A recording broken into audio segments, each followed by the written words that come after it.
Saiu então e foi, como de costume, para o Monte das Oliveiras, e os discípulos seguiram também com ele. Quando chegou ao local, disse-lhes: Orai para que não entreis em tentação. Depois afastou-se deles, à distância de um tiro de pedra aproximadamente, e pondo-se de joelhos, começou a orar, dizendo: Pai, se quiseres, afasta de mim este cálice. Contudo, não se faça a minha vontade, mas a tua. Então, vindo do céu, apareceu-lhe um anjo que o confortava. Cheio de angústia, pôs-se a orar mais instantemente, e o suor tornou-se-lhe como grossas gotas de sangue que caíam na terra. Depois de orar, levantou-se e foi ter com os discípulos, encontrando-os a dormir, devido à tristeza. Disse-lhes: Por que dormis? Levantai-vos e orai, para que não entreis em tentação. Uma outra proposta bíblica que nos situa no coração de uma espiritualidade de Quaresma é a da oração no tempo da prova. Parece-me ser a da oração no tempo da prova. Eu vou evocar aqui um texto de Lucas, do Evangelho segundo Lucas, no capítulo 22, 39. É um texto que já inclui as narrativas da paixão, que nos fala que Jesus saiu, como de costume, portanto havia aqui um hábito de Jesus de ir rezar para uma elevação que fica em frente a Jerusalém, o Monte das Oliveiras, diz aqui o texto, e os discípulos foram com ele. Portanto, aqui tudo aparentava ser uma situação normal, ao qual já estavam habituados. Mas rapidamente o texto desenvolve a narrativa com algumas particularidades que me parecem muito relevantes. Diz que quando chegaram ao local, Jesus lhes diz: Orai para que não entreis em tentação.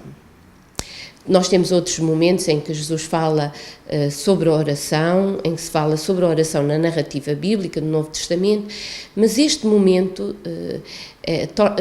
torna-se muito relevante esta expressão: orai para não entrardes em tentação.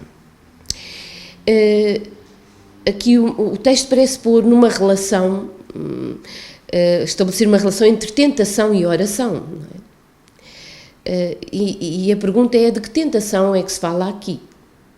Para não entrares em tentação, mas que tentação? E não há nada na narrativa que aqui indique que Jesus esteja a referir-se à tentação, enfim, daquele impulso para o mal, para praticar o mal, enfim, nas suas variantes, né, possíveis. Portanto, não é certamente o impulso para o mal que está aqui presente, mas sim algo de mais subtil e, de certo modo, também dramaticamente mais perigoso. É a tentação de fugir às responsabilidades, é o medo de decidir, tomar uma decisão, é o medo muitas vezes que temos de confrontar-nos com a realidade que exige de nós uma decisão pessoal. É, no fundo, a tentação de fugir dos problemas da vida e das situações difíceis que a vida nos traz e de muitas vezes fecharmos os olhos e até de não querermos sentir para não sermos levados a agir. E esta tentação é, de facto, uma tentação mais subtil, não tão evidente, mas também, talvez, mais perigosa. Então, o apelo de Jesus, naquele momento, é de orar para não entrar neste tipo de tentação. Não entrar numa atmosfera de comodidade, de procurar o que é mais fácil, os caminhos que nos trazem menos desconforto, no fundo, para não entrarmos numa espécie de cegueira perante a realidade ou de desinteresse que se pode instalar em nós e levar-nos a não decidir, a não escolher, a fugir, no fundo, das nossas responsabilidades. E, de certa maneira, o texto fala, não é? Parece que os discípulos adormeceram, não é? Adormeceram, diz Lucas, porque estavam tristes, não é? Há uma tristeza, há uma falta, há uma incapacidade de perceber o momento que Jesus está a viver e que os leva a fecharem-se, a recolherem-se, a dormir, no fundo, a ausentarem-se da realidade para não serem envolvidos e levados a agir. Aliás, há outros momentos da narrativa bíblica em que Jesus também alude a isto. Por exemplo, na parábola do bom samaritano, Jesus também fala de que há o sacerdote e o levita passam, veem aquele homem caído na estrada, mas desviam o olhar para não serem levados a um compromisso, a um agir. Não é? E temos outras situações também, não só no Novo Testamento, como também no Antigo Testamento. É muito curioso que neste momento da vida de Jesus, em que se aproxima o momento em que José é preso, que é levado, que é colocado perante o Sinédrio, enfim, começa todo um processo que o vai conduzir à morte. Já não temos os grandes discursos, os grandes ensinamentos de Jesus aos seus discípulos. Jesus oferece aqui aos discípulos uma espécie de uma lição brevis, não é? Muito brevemente, uma pequena, mas profunda instrução, ensinamento de como a oração, não é? A relação com Deus nos pode ajudar a estar presente, a dar força para vivermos a realidade de cada dia nas suas múltiplas facetas, de alegria, de tristeza, de dificuldade. E a perceber que a oração não é uma fuga, não é para ficarmos nesta relação muito confortável, mas é um olhar face a face à própria tentação. A tentação e o medo de confrontar-nos com a realidade e a responsabilidade perante a nossa própria vida, o nosso próprio agir, as nossas relações, a maneira como conduzimos a nossa própria existência. E, de certo modo, a oração Jesus ensina aos discípulos de que ao dizer-lhes rezai para não entrardes em tentação, ensina-os a fazer como fez o samaritano.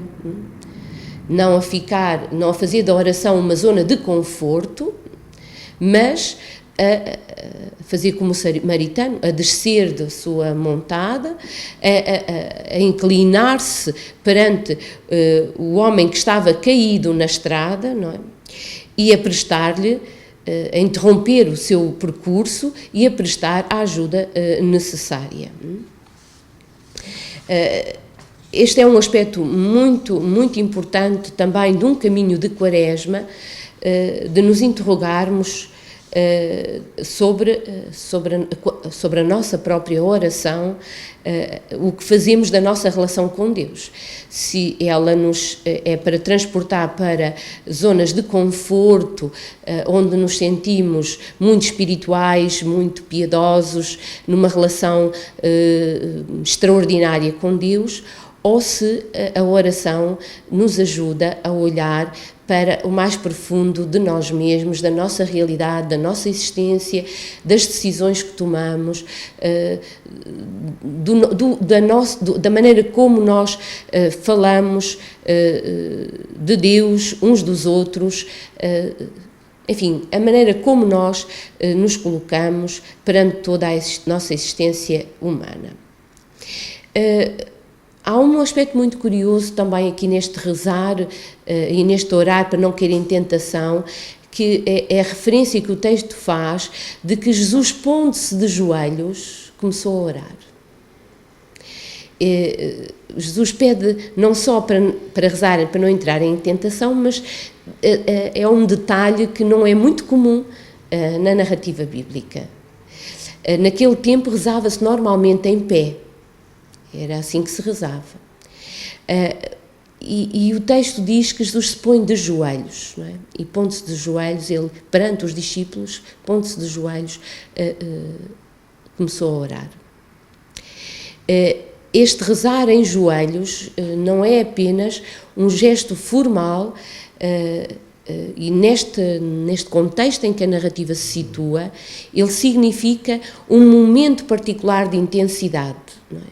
Há aqui o momento que Jesus está a viver, em que Jesus faz corresponder também o seu próprio corpo, o gesto, à intensidade com que ele reza. Não temos, noutros momentos diz que ele se deslocava para um monte para rezar, mas não diz como rezava. Este é o momento em que nós vemos Jesus de joelhos a rezar.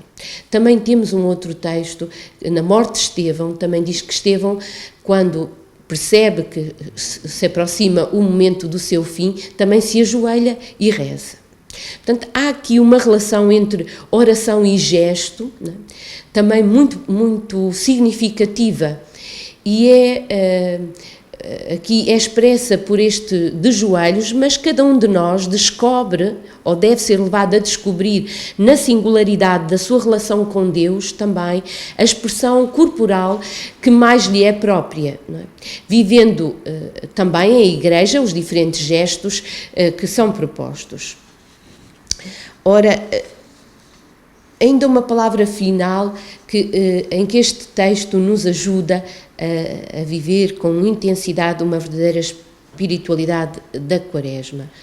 Jesus pede para orar, para não cair em tentação, tem este gesto em que ele expressa toda a intensidade deste momento que está a viver, mas também o texto diz que ele verbaliza esta oração, dizendo: Pai, se quiseres, afasta de mim este cálice, contudo não se faça a minha vontade, mas a tua. Ora, há aqui, Jesus mostra que neste afrontar a realidade que está a viver, esta percepção que ele tem destes momentos difíceis que se aproximam, não foge, mas mostra, não é? Deixa transparecer, diz, cheio de angústia, pôs-se a orar mais instantemente, até o suor tornou-se com grossas gotas de sangue. Não é? Há aqui o texto, este texto segundo Lucas mostra, não é, a intensidade com que, e a angústia com que Jesus vive este momento de oração, mostrando que é uma oração, mas é uma oração num momento de prova muito profunda, e que a oração no momento da prova, orar no momento da prova, também é deixar emergir a angústia, o medo, o tremor perante uma realidade difícil. Muitas vezes nós fugimos dessa transparência, não é? Porque ela se opõe aos nossos desejos de ser corajosos, identificamos a manifestação dessa angústia com a fragilidade humana.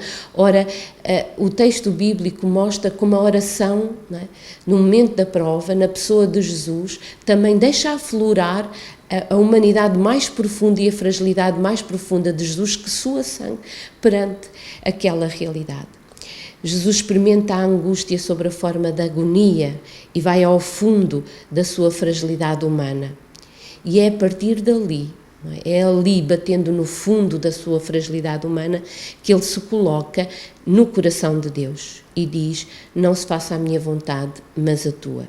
Não há voluntarismo em Jesus, mas entrega, e entrega a partir dos sentimentos mais humanos, mais profundamente humanos.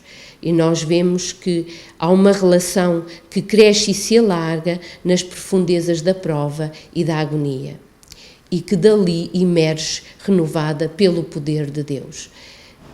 E esta percepção da oração no momento da prova, como também